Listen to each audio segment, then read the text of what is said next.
The movie begins with a visual of Peter, a dedicated father and husband, who is looking out his window and watching a blinding flash of light spark across the sky. The strange light crashes somewhere in the distance, creating panic and shock as people try to get to safety. Shocked awake from sleep, Peter sits up on his bed and remembers that has left him shaken. His wife, Alice, asks him if he had another bad dream and suggests that he speak to someone about it, mentioning that he was worrying the whole family. Telling her that he can handle it on his own, Peter brushes off the situation. The following morning, Peter gets ready to go to work and finds his youngest daughter playing under the table. Although she begs him to play with her, Peter explains that he needs to go to work, promising to take the family to the pier later. While saying his farewell to his wife, he finds out about the upcoming party to celebrate Alice's promotion with their friends the following day. While Peter heads out of his apartment, the weight of his recent nightmares begins to seem heavy on his chest, and he continuously thinks about it as he walks to his job where he works as an engineer. Later, Peter attempts to repair a machine, but has a frightening vision of his own bloodied hand. This momentary lapse in concentration caused the machine to malfunction, sparking concern from his boss and friend David. David asked Peter if he was okay, and told him that he had noticed Peter wasn't being himself lately. Still distracted, Peter mumbled reassurances, but David persisted, offering the contact information for a local mental health clinic, sensing something deeper was going on. Later that day, Peter goes to the facility store to return a cable and experiences a vivid image of a frightening alien attack. When he finally regained consciousness, he found himself lying on the cold floor, his mind full of persistent visions. This experience not only scared him, but made him forget the promise he had made to his family to take them to the pier. Back at home, gently tucked her two daughters into bed. The children are disappointed in their father because he has disappeared and gone back on his promise. Alice attempted to explain on Peter's behalf, but Hannah, their older daughter, shot her down, refusing to make excuses for him. Later that night, Peter returned home holding a newly bought telescope. He found Alice visibly upset. Her concerns regarding his behavior had begun to reach a boiling point. As he explained what happened at work, she begged him to seek professional help, her voice clearly showing worry. Peter, however, expressed hesitation regarding hospitals, fearing they wouldn't take his experiences seriously. The next morning, Peter awoke to the sounds of his children laughing and playing, a contrast to the nightmare plaguing his dream. Heading over to the living room, he attempted to join their play session, only to be met with Lucy's withdrawal. Determined to make amends, Peter spent time fixing Lucy's teddy bear, even managing to reactivate its voice box. Later, Peter approaches his wife and informs her of his decision to schedule an appointment with a doctor after work. Relief washed over Alice's face, and her worries temporarily subsided. Peter kept his promise, arriving at the psychiatric clinic and patiently waiting in the public area for his turn. While he waited, a man sitting beside him began to engage him in conversation, asking about Peter's reason for visiting. The man then began describing sightings of strange lights and expressing his belief that something was going to happen soon. With an air of paranoia, he confided in Peter, claiming that doctors deliberately suppressed such memories to maintain control and prevent people from becoming suspicious. Peter observed the man strangely as he was called into another room, visibly worried. The encounter makes Peter change his mind, and he quickly decides against getting the consultation, leaving the clinic without seeing a doctor. When he gets home, Alice asks him about the checkup, and he shamefully informs her that he didn't go. Alice, obviously frustrated by his continuous resistance, tells him to prepare for their upcoming dinner party with their friends. During the gathering, while the guests engaged in conversation, Peter remained withdrawn, staring at the night sky through the lens of the newly bought telescope. As the party was about to come to a conclusion, Peter's neighbor approached him for a conversation, noticing his unusual behavior. Suddenly, the night sky blazed with light as dozens of unidentified ships descended towards Earth. Alice and her friend come to the balcony to investigate the commotion, and a concerned glance is exchanged between Alice and her husband. Suddenly, the unsettling silence was shattered by a powerful shockwave that exploded windows throughout the city, hurling objects and people across rooms. Panic took over as parents frantically searched for their children. Peter discovered Lucy cowering beneath the bed and instructed Alice to stay put while he retrieved Hannah from their neighbor's house. Finding their daughters missing, Peter and his neighbor, Ray, searched the malfunctioning elevators, which were known to be a favorite hiding spot for Hannah, and found the girls inside. After reuniting the family and returning to their apartment, unsettling sounds echoed from a nearby stairwell. Peter cautiously opened the door and witnessed the terrifying sight of heavily armored, brutally killing everyone in their path. Slamming the door shut, he quickly ushered them back upstairs. Peter revealed that the creatures from his dreams were now a terrifying reality, which made her ask him what their next move should be. Remembering events from his dreams, Peter suggested getting refuge at the factory where he worked. Suddenly, the sound of gunfire erupted from outside their door, forcing them to barricade themselves within. They quickly constructed barricades using shelves and furniture, but the relentless pounding from outside threatened to breach their makeshift defenses. Lucy, overwhelmed by fear, darted back inside for her forgotten toy, disregarding Hannah's pleas. As the pounding ceased and transitioned into forceful wall breaching, Alice and Peter rushed to their daughter's room, only to find Lucy vanished. The alien intruder bursts into the apartment and sees Lucy hiding beneath the table. It approached her with a strange curiosity, extending its hand towards her face. Before contact could be made, Peter lunged at the creature and grabbed its weapon. When he attempted to fire, the gun malfunctioned. The enraged alien attacks Peter, pinning him to the ground. Pulling out a knife, it lunged for the kill, but Alice intervened, striking the masked alien unconscious. Panic drives Peter to gather his family and rush them to the rooftop, hoping the higher ground offers some refuge from the aliens. Reaching the roof, he finds his neighbors huddled together, their faces reflecting the devastation unfolding below. On a distant rooftop, a group of people desperately call for help, their pleas cut short by an explosion that engulfs their building. Desperate for escape, the group realizes neither the roof nor the stairs provide safety. Peter suggests using a cleaning trolley to descend the front of the building. As they lower themselves down, the old mechanism begins to show its strain, forcing them to abandon the descent and seek temporary shelter in an abandoned apartment. Inside, Peter wrestles with the alien's weapon, trying to bypass its security measures. Meanwhile, Ray and Samantha approach him, their faces showing urgency. They insist on leaving the city immediately and finding a safe place. Peter suggests the factory where he works, confident its fortified basement can offer them protection. Alice proposes the tunnel system as a way to reach the factory, the entrance lying just a few blocks away. As they discuss their plan, an explosion rips through the air, engulfing Ray in flames. Another sound of gunfire erupts immediately, burning Samantha and her daughter before they can react. Peter and his family, taking cover in the chaos, manage to escape the frightening scene. Hiding in a deserted hallway, Peter finally manages to decipher the alien weapon. He uses it to eliminate 3 of the alien pursuers, clearing their path to escape the building. They rush towards the tunnel entrance, a beacon of hope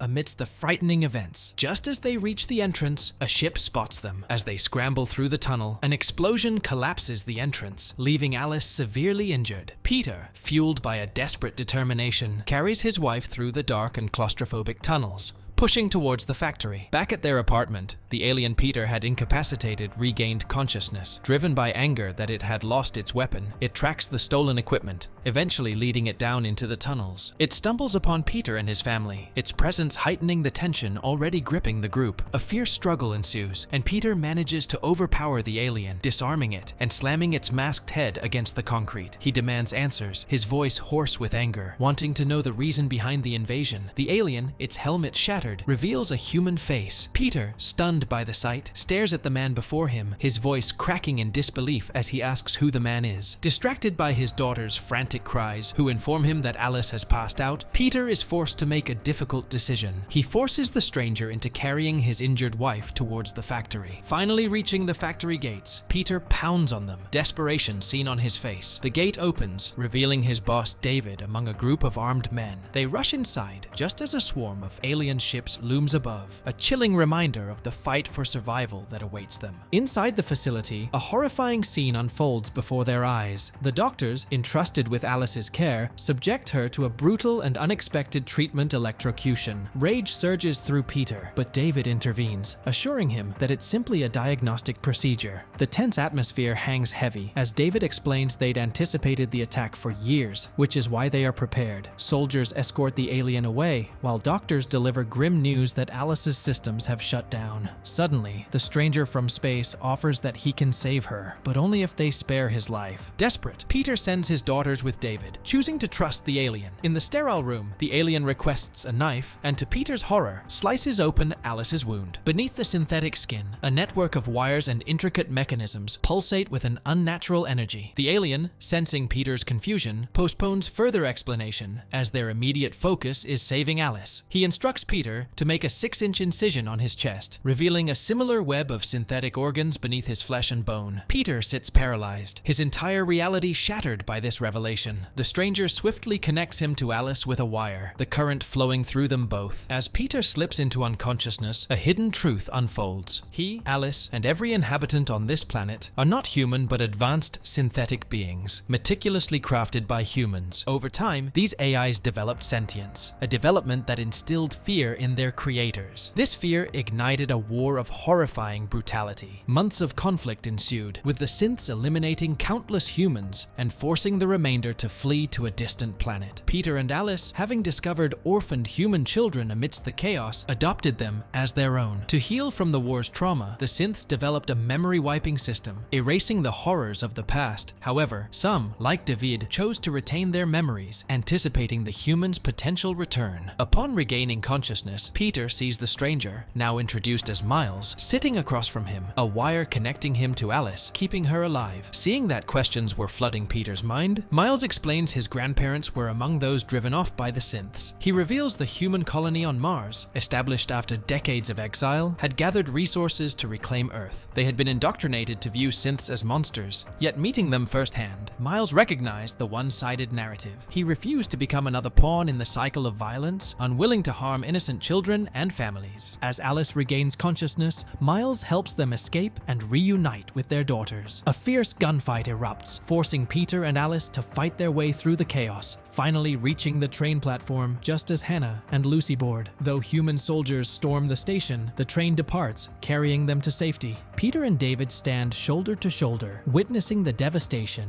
grieving for the countless lives lost. David reveals they, too, underwent memory erasure, a shield against the guilt of their actions. Now faced with renewed conflict, the suppressed memories must resurface. Returning to his seat, Peter embraces his family as the train finally emerges from the tunnels. As the sun rises, painting the sky with a hopeful hue, Peter realizes that their journey ahead will be difficult, demanding change and adaptation in this ever-evolving world. He carries newfound knowledge about himself, his enemy, and a flickering hope that peace can one day be forged between humans and synths. And with that, the movie ends. We hope you enjoyed our recap. Like the video and subscribe to our channel for more amazing recaps. See you in the next one.